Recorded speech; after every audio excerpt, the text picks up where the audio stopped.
beached whale on the... I'm thankful that God provides. Professionals will be investing right now to help serve churches. And let's talk about ministry, and let's talk about how we can serve God and do what God has us to do. You have homework.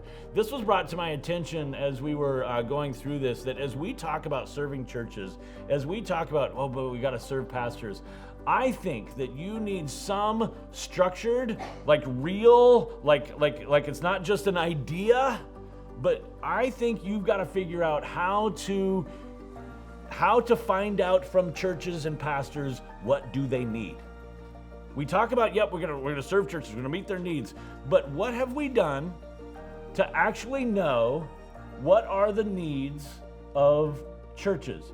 It's interesting, how did this tiny tweakage kind of come up? There were a number of people that said, I'm concerned about camp people, I'm concerned about their needs, and there were all these discussions about what would they need, what would it look like, what would it be if we put a camp together. This camp was designed based on what we felt the needs of camp people in general are. Like, all these lights aren't for you, it's for all the people who couldn't get here who need all of this. Like, we did a bunch of things different because we were trying to think of what the needs were. And I think in the last year that very possibly what the needs of churches are is a little bit different than last year. Do we know what the pastor that's an hour and a half from our, what do they need? I think you got to get on the phone. I think you've got to call. I think you've got to meet with. I think you've got to talk with pastors and say, what do you need? And just that conversation is going to be encouraging to pastors. And that conversation may change the way you do camp this summer. Because you know what? Things have changed and they have needs and we need to know them. But we're not just going to know them because we're kind of observing from our isolated little camp. We've got to really do the homework to find out what churches need. And guys, as you do that homework, I know your area and your location is specific, but let's take a little bit of time to share that with the other folks. Send me some of the things that you have learned. If you do a survey, if you've talked with 10 pastors and kind of come to some conclusions, I think all of us could benefit from what we learn from churches and other places. This is a challenge to me as well. I'm going to have to spend a couple of days doing this because I think that work will make camp better this year. So there you go, homework. Psalm 52, written by David, a psalm when he was running from Saul, a psalm that he's just been told that Doeg has killed a bunch of friends who have helped him. And he, at the beginning of Psalm 52, says, God will take care of Doeg. But it says in verse 8 of Psalm 52, but I am like a green olive tree in the house of God. Now, in our Western culture object lessons, this one does not compute. I am like a green olive tree in the courtyard of God. Now, I don't know what that means. But in this time, that olive tree that was in the courtyard was the olive tree that gave them sustenance, something to eat.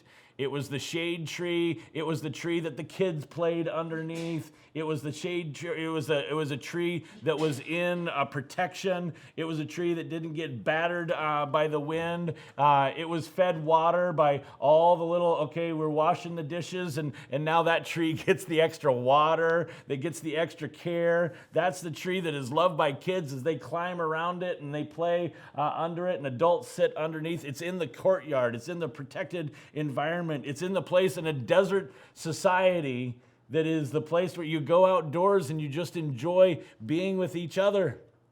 It's the fun tree. It's the childhood tree. It's in the courtyard of God. David says, while he's running from Saul, while he's trying to be on his own, while he's hiding in a cave, Doeg, you can kill my friends, but I'm like an olive tree in the courtyard of God. He is saying to him, I am taken care of. I'm safe. I'm protected. I'm in a privileged spot.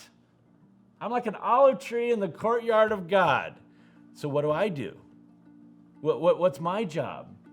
And David says three things that as I've gone through this last year, these have been the three words that kind of say, this is what I do.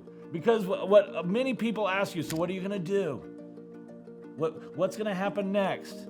And I'm able to say with David, I trust in the mercy of God forever and ever.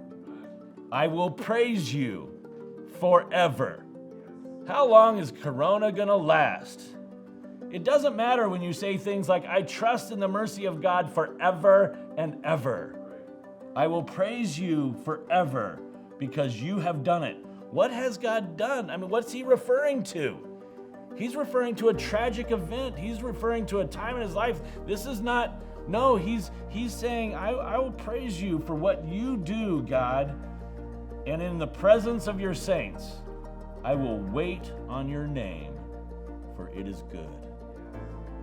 Okay, this is an encouraging verse. I will trust. I will praise. I will wait. Can I give you 3 words that you can do all year long, no matter what happens, no matter what situation takes place? No, I can't tell the future, but I can tell you, trust, praise, wait. I can tell you with David, when tragedy happens, this is something I can do forever and ever. Trust, praise, wait. I can look to my God. I can focus. He's in control of this situation. Because sometimes I get really frustrated. Well, what do I do? Trust, praise, and wait.